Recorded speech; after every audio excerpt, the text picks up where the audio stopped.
راس آنے لگی دنیا تو کہا دل نے کہ جا، راس آنے لگی دنیا تو کہا دل نے کہ جا، اب تجھے درد کی دولت نہیں ملنے والی، اب تجھے درد کی دولت نہیں ملنے والی۔ یہ شعر میں نے پرسوں سنا، علی گڑھ مسلم یونیورسٹی والوں کا مشاعرہ تھا، جو بہت اچھا مشاعرہ ہوا، بہت اچھا ترتیب بھی دیا گیا، بہت اچھی طرح سے چلا، سب کچھ بہت خوبصورت تھا اس مشاعرے کے بارے میں۔ اور ایک سے ایک شاعر، امجد اسلام امجد صاحب، افتخار عارف صاحب، حسن کمال صاحب، انور شعور صاحب، اب اتنی بڑی انجمن تھی صاحب، اتنی بڑی انجمن تھی وہ، اور بہت لمبا چوڑا مشاعرہ تھا۔ میں شروع کا کچھ سنا، پھر بیچ میں، پھر آخر میں آ کے بیٹھ گیا جہاں سے امجد اسلام امجد صاحب پڑھ رہے تھے، اور پھر اس کے بعد افتخار عارف صاحب نے پڑھا۔ وہ شعر ہے ان کا جو ابھی میں نے پڑھا کہ راس آنے لگی دنیا تو کہا دل نے کہ جا، راس آنے لگی دنیا تو کہا دل نے کہ جا، اب تجھے درد کی دولت نہیں ملنے والی، اب تجھے درد کی دولت نہیں ملنے والی۔ اور میں کل جتنا اس شعر کو پڑھتا گیا اتنا ہی اس شعر کے اندر سماتا گیا اور سوچتا گیا کہ راس آنا کیا ہوتا ہے۔ راس آنا ہوتا ہے اب آپ اس کے ساتھ کمفرٹیبل ہو گئے، اب آپ محسوس کرتے ہیں کہ ہاں ہم اور یہ سب آپس میں اچھی طرح سے رہ سکتے ہیں، we are comfortable with that. راس آ گیا مجھ کو، وہ ایکسیپٹ کر لیا میں نے اسے۔ راس آنے لگی دنیا تو کہا دل نے کہ جا، بالکل دھتکار دیا گیا آپ کو، گیٹ آؤٹ آف ہیئر۔ بلکہ انگریزی میں اگر اس کو کہا جائے تو that would be get the hell out of here. راس آنے لگی دنیا تو کہا دل نے کہ جا، بالکل پھٹکار ہے آپ کے اوپر۔ تو دنیا کا راس آنے میں کیا برائی ہے؟ دنیا کا راس آنا کیا ہے؟ تو دنیا کا راس آنا بیسیکلی گریڈ کی طرف لے جاتا ہے آپ کو۔ آپ ہر وہ چیز جس سے امپریس ہو رہے ہوتے ہیں، جس کو آپ اپنا بنانا چاہتے ہیں، آپ اس سے امپریس ہونے کی وجہ سے آپ اس کو زیادہ سے زیادہ کلیکٹ کرنا چاہتے ہیں۔ تو جب آپ زیادہ سے زیادہ کلیکٹ کرتے ہیں اور جمع کرتے ہیں اس کو، تو پھر آپ کو اس کی حفاظت بھی کرنی ہوتی ہے، بغیر اس کے تو کام ہوگا نہیں۔ آپ اس کی حفاظت بھی کریں گے، اس کی جستجو بھی رہے گی، تو جتنا آپ یہ زیادہ جمع کر رہے ہوں گے اتنی ہی آپ کی محنت اس کے اوپر صرف ہونے والی ہے۔ اور اس کے ساتھ ساتھ آپ کا دل بھی کچھ سخت ہوتا جاتا ہے نرم سے، کیونکہ اب آپ فیز آپ کا چینج ہو جاتا ہے۔ اس میں بہت ساری وجوہات ہو سکتی ہیں، لیکن ایک فیز یہ ضرور ہو جاتا ہے کہ اب آپ کے پاس آ گیا ہے تو کوئی دیکھے بھی کہ آپ کے پاس کیا ہے، بغیر اس کے تو کام چلے گا نہیں، تو اس لیے اب آپ کو دکھانے کی بھی جستجو کرنی پڑتی ہے۔ آپ ان سرکلز میں آنا جانا شروع کرتے ہیں۔ یہ تمام لمبی چیزیں ہیں، لیکن بہرکیف آپ بہت اچھی طرح سے اس بات کو سمجھ رہے ہیں کہ دنیا کا راس آنے سے اشارہ کیا ہے۔ تو راس آنے لگی دنیا تو کہا دل نے کہ جا، اب تجھے درد کی دولت نہیں ملنے والی۔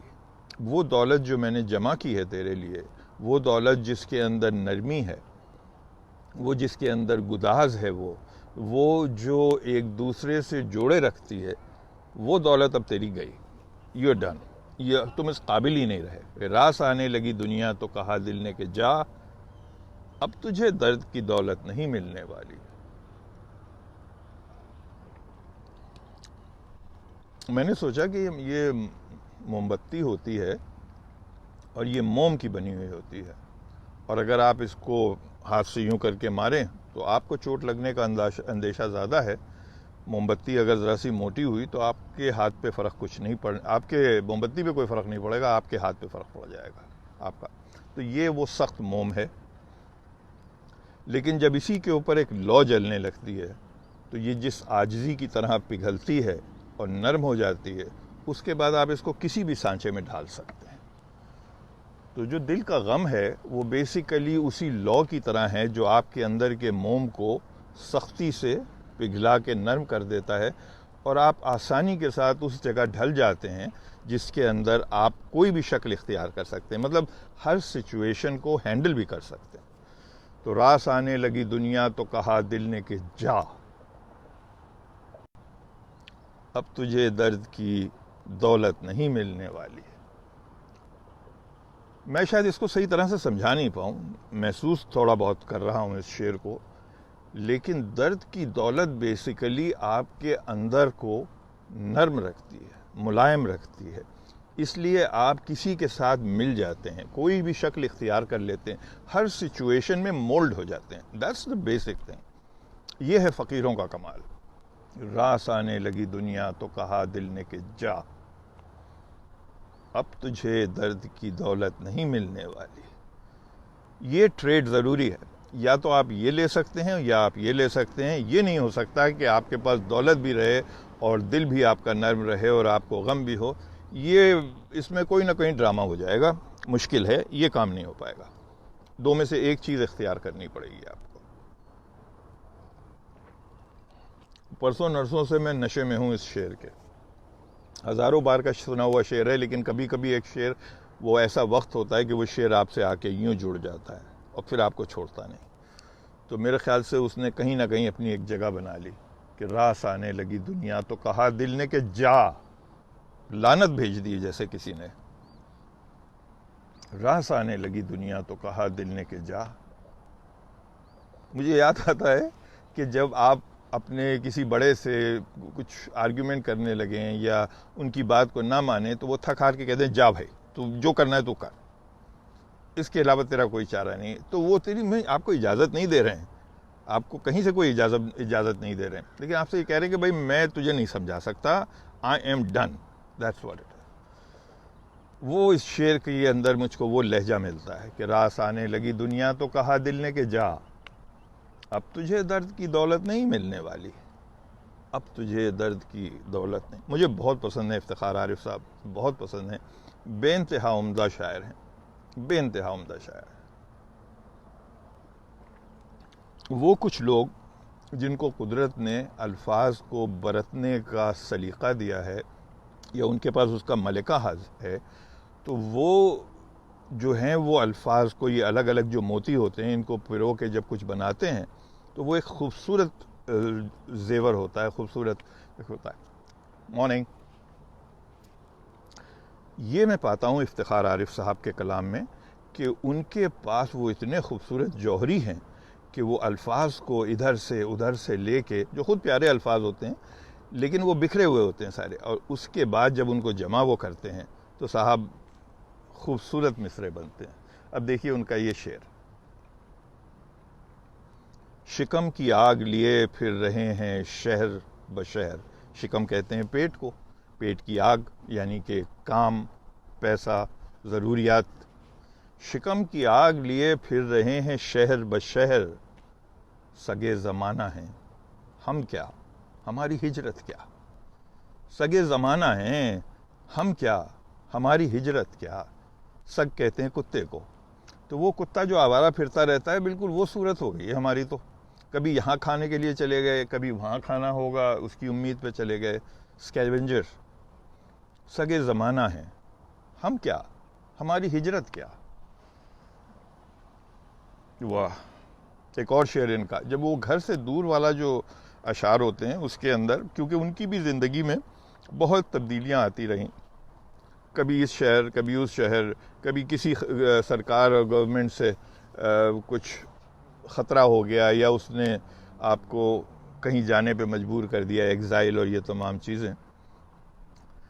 تو ایک شعر ہے ان کا کہ خانہ بدوش یعنی کہ جپسیز، تمام خانہ بدوشوں میں مشترک ہے یہ بات، کامن ہے، تمام خانہ بدوشوں میں مشترک ہے یہ بات، سب اپنے اپنے گھروں کو پلٹ کے دیکھتے ہیں، سب اپنے اپنے گھروں کو پلٹ کے دیکھتے ہیں۔ تمام خانہ بدوشوں میں مشترک ہے یہ بات، سب اپنے اپنے گھروں کو پلٹ کے دیکھتے ہیں۔ صاحبان، کافی دیر ہو گئی میرے خیال سے، اور میں کافی بھی پی جا رہا ہوں۔ کچھ لکھا ہوا ہے، خوبصورت پوئٹری، یہ مجھے سمجھ میں آ رہا ہے۔ اس کے بعد شعر کی آگہی ہونا بھی کچھ کم نہیں، ہر کوئی سمجھ نہیں سکتا۔ جی بات بالکل صحیح ہے آپ کی، وہ جتنا آپ کسی چیز پہ غور کرتے ہیں، اور یہ شعر ہی نہیں دنیا کی ہر چیز کے لیے ہے، جتنا آپ غور کرتے ہیں وہ اتنا چیز آپ کے اوپر کھلنا شروع ہوتی ہے. اور کچھ قدرت کی بھی اس کے اندر کاریگری ہوتی ہے کہ وہ کچھ چیزیں آپ کے لیے آسان کر دیتا ہے بنسبت دوسری چیزوں کے. اب مجھ سے کوئی کہے کہ سائنس پہ یا اس پہ کچھ آپ، تو میں کہوں گا میرے بھائی میں اس لیے نہیں بنا. شاید میرا سافٹ ویئر بالکل الگ ہے، میرے پاس کوئی ایسی اپلیکیشن نہیں ہے جس میں فارمولا سمجھ سکوں، میتھمیٹکس سمجھ سکوں. میرے لیے تو بہت ہی دشوار چیز ہے بھائی. مجھ کو یہی چند چیزیں سمجھ میں آتی ہیں جن کو ہم فنون لطیفہ کہتے ہیں. میرے مالک، کافی ہماری آج کل اچھی بننا شروع ہو گئی ہے. اس کا مطلب ہم تھوڑے دنوں میں ماسٹر آف کافی بھی ہو جائیں گے. ہمارے بچے ہم سے اچھی کافی بناتے ہیں، ہماری بیگم بہت اچھی کافی بناتی ہیں. میں تو مذاق میں کہتا ہوں لوگوں سے، میں نے ان سے شادی اسی لیے کی تھی کیونکہ یہ کافی بہت اچھی بناتی تھی. اور اس میں حقیقت نہیں ہے، وہ خود بہت اچھی ہیں، لیکن بہرکیف کافی بہت لاجواب بناتی ہے. اچھا صاحب، بھائی افتخار عارف صاحب ہمارے اوپر اس وقت حاوی ہیں، تو انہی کے ایک دو شعر اگر اور یاد آ جاتے ہیں تو وہ سنا دیتا ہوں. ہاں، ایک اور ان کا کمال کا شعر ہے یار.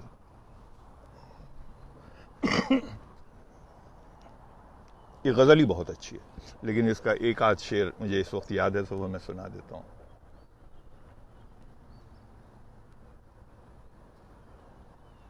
تماشا کرنے والوں کو خبر دی جا چکی ہے، تماشا کرنے والوں کو خبر دی جا چکی ہے کہ پردہ کب گرے گا، کب تماشا ختم ہوگا. کہ پردہ کب گرے گا، کب تماشا ختم ہوگا. تماشا کرنے والوں کو خبر دی جا چکی ہے کہ پردہ کب گرے گا، کب تماشا ختم ہوگا. واہ. آج صبح کا جو پروگرام تھا زندگی کا سفر، اس میں گلزار صاحب کا آج ذکر بہت ہوا. اور گلزار صاحب، good morning to you sir. Gulzar صاحب کی کلام پڑھا گیا، ان کی باتیں ہوئیں، ان کی جائے پیدائش کی بات ہوئی جو میرے لیے، مجھے نہیں پتا تھا کہ ان کی جائے پیدائش کس شہر کی ہے. اور اچھا پروگرام رہا. مجھے پسند آتا ہے جب بہت سارے لوگ اس میں جڑ جاتے ہیں اور سب اس میں بات کر رہے ہوتے ہیں.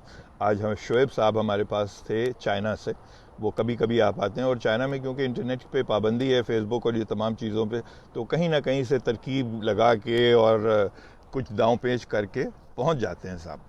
یہ ان کی محبت اور عنایت ہے کہ وہ تشریف لاتے ہیں، اور ہمیں انہوں نے آج کچھ اشعار بھی سنائے اور پھر ہمارے ساتھ شامل بھی رہے. یہ اس پروگرام سے یا اس چیز سے ریلیٹڈ تو نہیں ہے، لیکن کیونکہ بہت سارے لوگ شاید یہاں والے بھی صبح آتے ہیں اور جڑتے ہیں، تو ان کے لیے میں عرض کر دوں کہ 5-6 دن بعد ہمارا روٹین چینج ہو جائے گا. ڈیلی نہیں رہے گا یہ روٹین، بلکہ آلٹرنیٹ ڈیز پہ ہو جائے گا. یعنی کہ ہیوسٹن کے صبح 8 بجے یہ پروگرام زندگی کا سفر ہوگا، لیکن صبح ٹیوزڈے کو، پھر صبح تھرسڈے کو، اور پھر صبح سیٹرڈے کو، کیونکہ تھوڑا سا مجھے ایڈجسٹمنٹ کرنا ہے اپنے کیا کہیے کہ اسکیجول کا.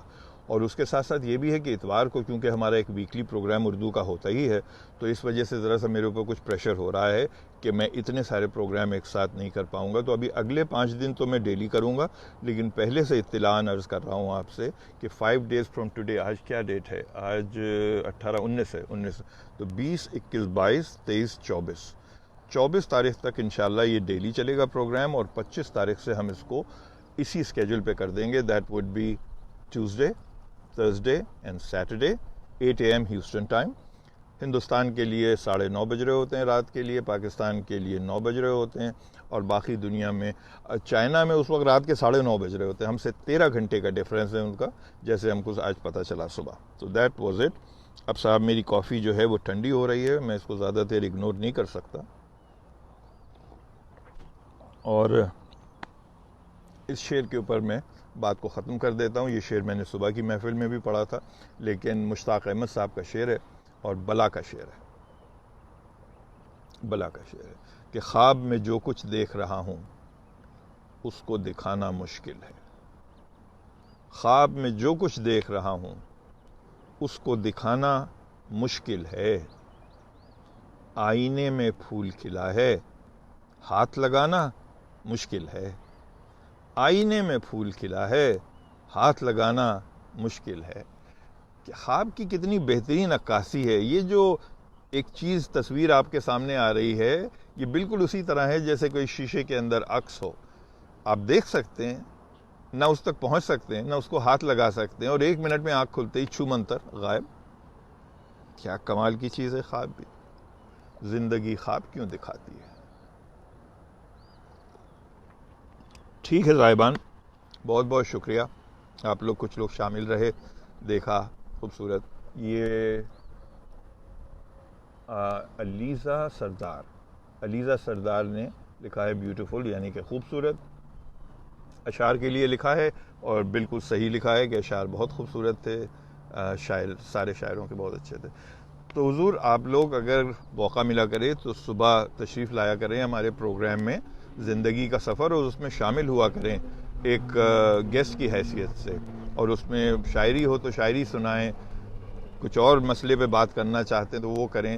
ایک اوپن فارمیٹ ہوتا ہے، اس میں کوئی پابندی نہیں ہے کہ ہم کس پہ بات کریں گے. سیاست کو اور ریلیجن کو، ان چیزوں کو ہم اوائڈ کرتے ہیں کیونکہ اس کے اندر اس وقت بڑا ہی پولرائزیشن ہو چکا ہے. تو اس پولرائزیشن سے بچنے کے لیے ہم اپنے اپنے خیالات کو اپنے ہی پاس رکھتے ہیں. صرف اتنا ہے، باقی سب کچھ وہاں پہ ہے، سب کچھ حلال ہے. ایوری تھنگ از حلال. We can discuss everything. تو صبح 8 بجے یہ پروگرام ہوتا ہے. جیسا میں نے عرض کیا کہ اگلے 5 دن یعنی کہ 24 تاریخ تک یہ روز ہوگا صبح 8 بجے ہیوسٹن ٹائم سے. اور اس کے بعد پھر یہ آلٹرنیٹ ڈیز پہ یعنی کہ Tuesday, Thursday and Saturday. TTS اس کے اسکیجول کا نام ہوگا TTS. آپ سب حضرات سے اجازت. بہت بہت شکریہ. میں بہت خوش ہوتا ہوں، بہت خوشگوار موسم ہو جاتا ہے میرے لیے جب میں کچھ پڑھنا چاہتا ہوں، پڑھ رہا ہوتا ہوں اور لوگ بھی شامل ہو جاتے ہیں. فی امان اللہ. یار زندہ، صحبت باقی. I will send to my family in India. Oh please do. آپ کا بہت بہت شکر گزار ہوں میں سردار صاحب کہ آپ ضرور بھیجیے اپنے دوستوں میں، اپنے احباب میں، جو بھی پسند کریں. Over and out.